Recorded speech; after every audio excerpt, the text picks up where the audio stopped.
Hadirmu harus menjadi sukacita bagi dia. Hadirmu menjadi berkat bagi dia. Hadirmu menjadi solusi bagi dia. Saya rela berkorban buat saudara. Saudara rela berkorban buat saya. Maka akan tercipta satu sinergi kekuatan yang sangat hebat.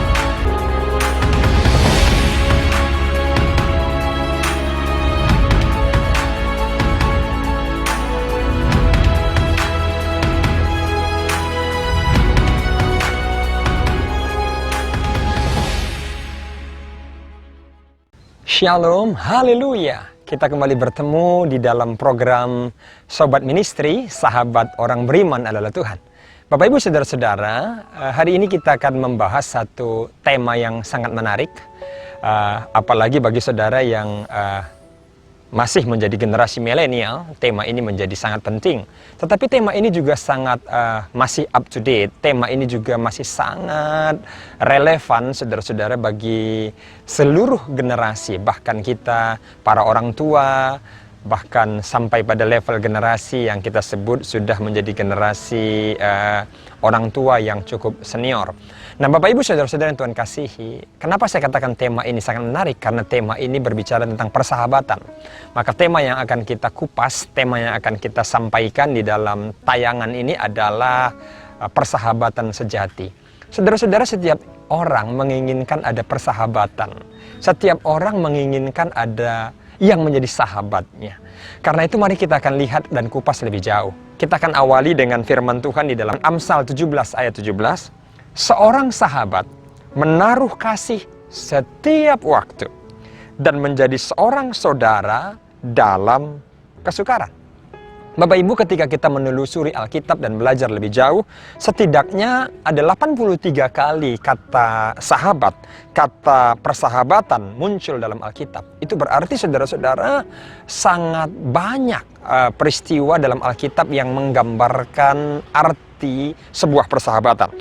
Nah, saudara-saudara yang Tuhan kasihi, kita akan melihat sesungguhnya apakah yang dimaksud dengan persahabatan. Persahabatan adalah istilah yang menggambarkan perilaku, kerjasama, dan saling mendukung antara dua orang atau lebih yang melibatkan pengetahuan, penghargaan, dan perasaan. Jadi saudara-saudara, dari definisi ini kita tahu bahwa di dalam persahabatan itu ada klik, ada pintu masuknya yang namanya perasaan, penghargaan, dan di dalamnya juga pengetahuan. Maka kita hanya akan bisa masuk, saudara-saudara, atau dengan kata lain nyambung istilah generasi ini, saudara, dengan seseorang yang menjadi sahabat kita kalau ada kliknya, nyambung. Ada perasaan yang tersambung, ada tenggang rasa, ada ide yang nyambung, ada pemahaman yang nyambung, dan ada satu situasi hati yang nyambung, saudara-saudara. Karena itu, saudara-saudara yang Tuhan kasihi, kita akan coba melihat contoh dalam Alkitab. Ada beberapa persahabatan yang sangat menginspirasi. Tentu kita menemukan kisah antara Daniel, Sadrah, Mesah, Abednego, saudara. Itu bisa kita lihat dalam Daniel pasal 1, ayat 6 sampai ayat yang ke-7. Bagaimana persahabatan keempat orang ini sehingga ketika mereka dibuang ke negeri pembuangan sekalipun, saudara-saudara, mereka tetap bisa eksis di Babel, mereka tetap eksis di tempat di mana mereka diperbudak dan dibuang. Nah, kita juga menemukan kisah persahabatan yang luar biasa antara Daud dengan Yonatan. Yonatan notabene adalah anak daripada Saul, di mana kita tahu bersama Saul paling tidak di tahap akhir dari hidup Saul itu sangat membenci Daud dan berkali-kali berusaha untuk membunuh Daud. Tapi kita bisa lihat bagaimana pembelaan Yonatan, dan ini adalah sebuah level persahabatan yang luar biasa. Lebih jauh tentang Daud dan Yonatan kita bisa melihat di dalam 1 Samuel pasal 18 ayat yang pertama sampai ayat yang keempat. Bapak Ibu Saudara-saudara, Yesus juga menggambarkan kita adalah sahabatnya. Coba kita lihat Yohanes pasal 15 ayat 13. Alkitab katakan dan ajarkan kepada kita, tidak ada kasih yang lebih besar daripada kasih seorang yang memberikan nyawanya untuk sahabat-sahabatnya. Ayat 14, kamu adalah sahabatku, kata Tuhan, kamu adalah sahabatku, kata Tuhan Yesus, jikalau kamu berbuat apa yang kuperintahkan kepadamu.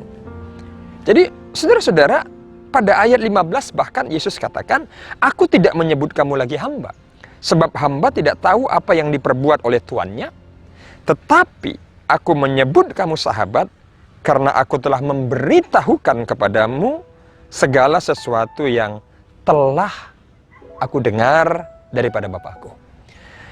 Bapak Ibu saudara-saudara sekalian, maka dari beberapa nats yang kita baca, maka kita tiba pada satu kesimpulan penting bagaimana kita bisa menjadi seorang sahabat sejati dengan orang lain. Bagi saudara yang ingin membangun sebuah persahabatan pada level yang sejati, kita bisa melihat beberapa hal yang menjadi petunjuk firman Allah. Yang pertama, sahabat sejati adalah sahabat yang menghadirkan sukacita. Jadi kalau saudara ingin menjadi sahabat sejati bagi orang lain, jangan sampai kehadiranmu itu tidak menjadi berkat bagi dia. Kalau engkau ingin menjadi seorang sahabat bagi orang lain, bahkan pada level sahabat sejati, hadirmu harus menjadi sukacita bagi dia. Hadirmu menjadi berkat bagi dia. Hadirmu menjadi solusi bagi dia. Bukan hadirmu justru menjadi sesuatu yang memahitkan hidupnya. Ada istilah sekarang, menggunting dalam lipatan. Ya kan? Pagar makan tanaman. Nah, saudara-saudara, itu tidak baik. Kalau saudara ingin dikenal sebagai seorang yang setia dalam persahabatan, kalau saudara ingin dikenal menjadi seorang sahabat yang sejati, maka hidupmu harus menghadirkan sukacita. Hidupmu harus menghadirkan solusi bagi teman-temanmu, sehingga keberadaanmu menjadi berkat bagi mereka. Bukan sebaliknya, keberadaanmu justru memahitkan hidup mereka, keberadaanmu justru membuat mereka yang pusing tambah pusing. Itu namanya bukan sahabat. Itu namanya jerat dalam kehidupan mereka. Yang pertama, sahabat sejati adalah sahabat yang menghadirkan sukacita. Yang berikutnya, saudara-saudara, sahabat sejati adalah sahabat yang rela berkorban untuk kita. Atau dibalik, sahabat sejati adalah seorang sahabat yang rela berkorban buat saudara. Itu bisa kita temukan di dalam Yohanes pasal 15 ayat 13 yang tadi kita sudah baca. Yesus katakan, seorang sahabat adalah orang yang rela mengorbankan dirinya, menyerahkan nyawanya bagi sahabatnya. Nah, saudara-saudara yang Tuhan kasihi, sahabat sejati adalah sahabat yang rela berkorban, bukan makan korban. Nah, coba saudara renungkan selama ini hidup saudara. Ketika engkau berteman dengan orang lain, engkau menjadi sahabat orang lain, coba lihat prioritas hidup saudara, mengambil keuntungan atau memberi keuntungan bagi teman saudara. Lebih banyak saudara yang berkorban, mengalah, atau saudara berharap mereka yang lebih banyak mengalah dan mereka yang berkorban buat saudara. Tahukah saudara letak kekuatan jika kita rela berkorban? Jika kita membangun sebuah persahabatan, di dalamnya kita sama-sama mengembangkan prinsip rela berkorban. Saya rela berkorban buat saudara. Saudara rela berkorban buat saya. Maka akan tercipta satu sinergi, kekuatan yang sangat hebat. Dan itu akan menjadi berkat yang sangat luar biasa. Sehingga bukan hanya bagi saudara, orang yang melihat persahabatan pada level yang demikian, mereka akan sangat terberkati karenanya. Yang terakhir, Bapak Ibu Saudara-saudara, yang ketiga, sahabat itu teruji oleh waktu. Amsal 17 ayat 17 mengajarkan kita, waktu akan memurnikan dan memperlihatkan segala sesuatu. Waktu bahkan akan membuka tabir motivasi daripada seseorang. Tidak ada yang lebih hebat selain waktu di dalam memurnikan segala sesuatu. Waktu akan demikian hebat dan dahsyat di dalam membuka tabir misteri latar belakang seseorang menjadikan kita sahabat. Sahabat teruji oleh waktu. Poin sederhananya yang dimaksud dengan sahabat teruji oleh waktu adalah, kalau dalam tahun pertama tahun kedua, tahun ketiga, kualitas persahabatan saudara begitu indah.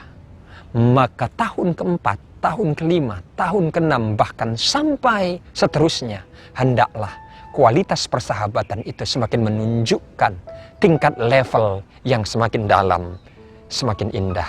Ini yang dimaksud dengan sahabat sejati diuji oleh waktu. Sebab tidak sedikit orang 1 tahun, 2 tahun berteman bahkan seperti saudara. Lekat banget pertemanan mereka. Tetapi ketika ada satu persoalan, sesuatu yang tidak seperti dia harapkan, ganti selama ini dia sebagai sahabat yang sangat dekat, yang muncul justru saling menjauh, bahkan yang ada adalah kebencian. Ini bukan level yang Tuhan inginkan kita capai dalam makna persahabatan sejati. Bapak Ibu Saudara-saudara yang Tuhan kasihi, maka dari itu Amsal 17 ayat 17 berkata, seorang sahabat menaruh kasih setiap waktu dan menjadi seorang saudara dalam kesukaran. Doa saya, banyak di antara saudara yang akan mengambil keputusan hari ini, engkau siap menjadi sahabat sejati bagi orang lain. Sahabat yang di dalamnya saudara-saudara, hidupmu menghadirkan sukacita bagi mereka yang menjadi sahabatmu. Hidupmu rela berkorban bagi mereka yang menjadi sahabatmu. Bahkan waktu tidak menggeser kualitas kasih dan persahabatanmu kepada mereka. Maka ketika hal ini engkau praktekkan dalam hidupmu, engkau telah menjadi sahabat sejati. Sebagaimana Yesus selalu menjadi sobat yang setia, sahabat yang sejati dalam hidup saya, dalam hidup saudara. Hendaklah setiap kita juga ditemukan oleh saudara-saudara kita, ditemukan oleh teman-teman kita, sahabat sejati bagi mereka. Tuhan memberkati kita sekalian. Ada nomor yang dapat saudara hubungi untuk saudara memohonkan doa. Ada tim kami dari tim Sobat Ministry yang siap berdoa bagi saudara. Anytime kami siap berdoa buat saudara. Namun di tayangan ini saya rindu berdoa buat saudara. Engkau yang rindu menjadi sahabat sejati bagi orang lain, angkat tangan kananmu di hadapan Tuhan dan mari kita berdoa. Tuhan Yesus, betapa rindunya kami boleh menjadi sahabat sejati bagi orang lain. Namun kami sering gagal Tuhan, karena di dalam diri kami terpatri sifat egosentris yang kadang masih sangat kental melekat. Hari ini firman-Mu mengajarkan kami harus menghadirkan sukacita bagi sahabat kami. Kami harus mengasihi sahabat kami dalam segala keadaan. Kami harus menjadi pribadi yang rela berkorban bagi sahabat kami. Mampukan kami Tuhan menjadi sahabat sejati, sehingga setiap orang terberkati atas hidup kami, sehingga dengan demikian kami menjadi anak-anak terang di muka bumi ini. Di dalam nama Tuhan Yesus kami berdoa, kami mengucap syukur. Haleluya. Amin. Tuhan memberkati. Shalom bagi kita semuanya.